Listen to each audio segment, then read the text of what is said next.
But so I went to probably over 70 countries over the years, and we went to some pretty remote places, from looking for headhunters in Borneo or an alien dwarf tribe in China. No And way. Did you find we that? uh, we got pretty close.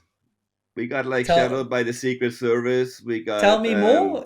Is this the it's a China pretty trip? long it's a pretty long story, yeah, but there's this mysterious tribe with little people with big heads, and apparently they have a DNA count from nowhere on this planet, blood group count, and the guys who were I've been connected to some of the guys in this ancient astronaut world, and I had some inside information. And anyway, we got pretty close, and then they shut the door, and one of us admitted at the end of the trip, yes, this tribe exists, but none of your business. Really? So it does And exist? well, I got even contacted over 10 years later by the History Channel. They were doing a documentary on that tribe, and they told me that I was the closest to ever get to it or something. And it's a long story. It's really they would make a full podcast, but the the the Yeah, but trop, you've got me so interested now. yeah, You've got to give us a yeah. little bit more. We got some Well, time. well, What are you allowed to tell me? Because it sounds like, it's not that I it's not mean, allowed. We ended up empty-handed, but not literally, and we had all this information. And I happened to meet the top guy of the Chinese tourism board at a bike trade. There was a bike trade show in Chicago, and below was a travel show. And I went down there and collecting brochures about where could I do my next adventure, and I got to talk to this guy, and they agreed to co-sponsor our trip to China. So I put on the itinerary all these famous things, like the we went to Shaizang, the old capital where the giant Buddha is, and where the terracotta warriors are, and then like I put this little tribe that I knew from my other connection, this little village in there, which is not even on any maps. This village, and initially they said no problem, you can go there. They approved the whole itinerary, and a week or so before the trip they sent a message that everything is cool except that one little village, you can't go anymore, it's flooded. At the time they had these big floods in China, but the floods were 2,000 miles away from there. And I figured, we'll just deal with it when we get there. I can still like talk my way into it. And little did I know about Chinese bureaucracy at the time, that there's no changing plans once they made plans.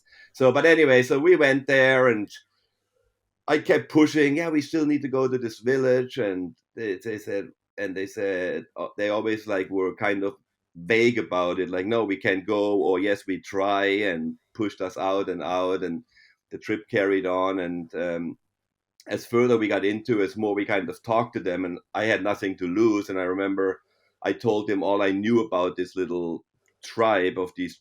I think they were called Trogma people. Tropa was that tribe called, and what I all heard about the books and the people I talked to, and and as soon as I left the room, they grilled everybody in my group, like, who's what book is that? And the map I showed him, they looked who printed the map, and they were all like, and there was the guy was obviously from the Secret Service, shadowing us the whole time, and whoa. he was pretending he was with the tourism board, like kind of traveling with us. But at the end, they were like, he did say to me, there is, this tribe exists, but it's not here, and it's none of your business, and stop asking.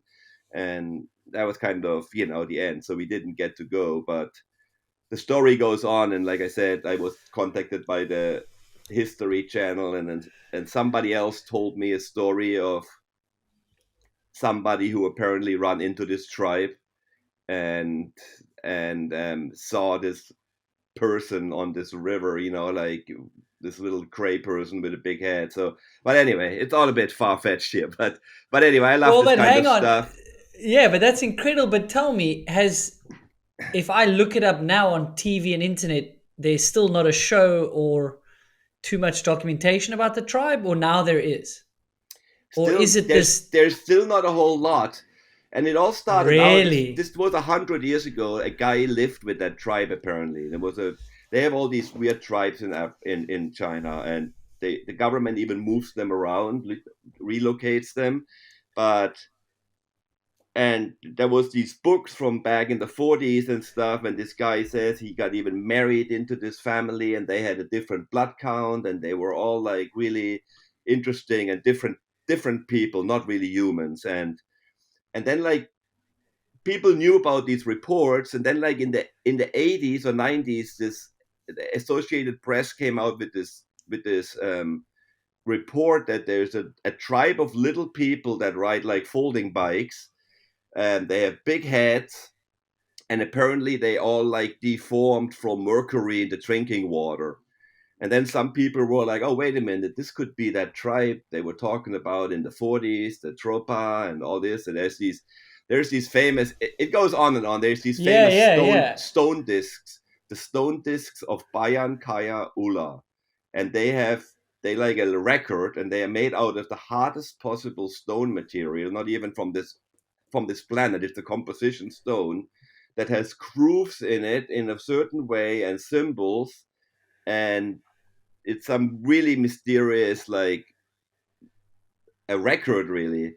And these stone discs are all connected with this tribe. So anyway, it's we don't know yet what it is.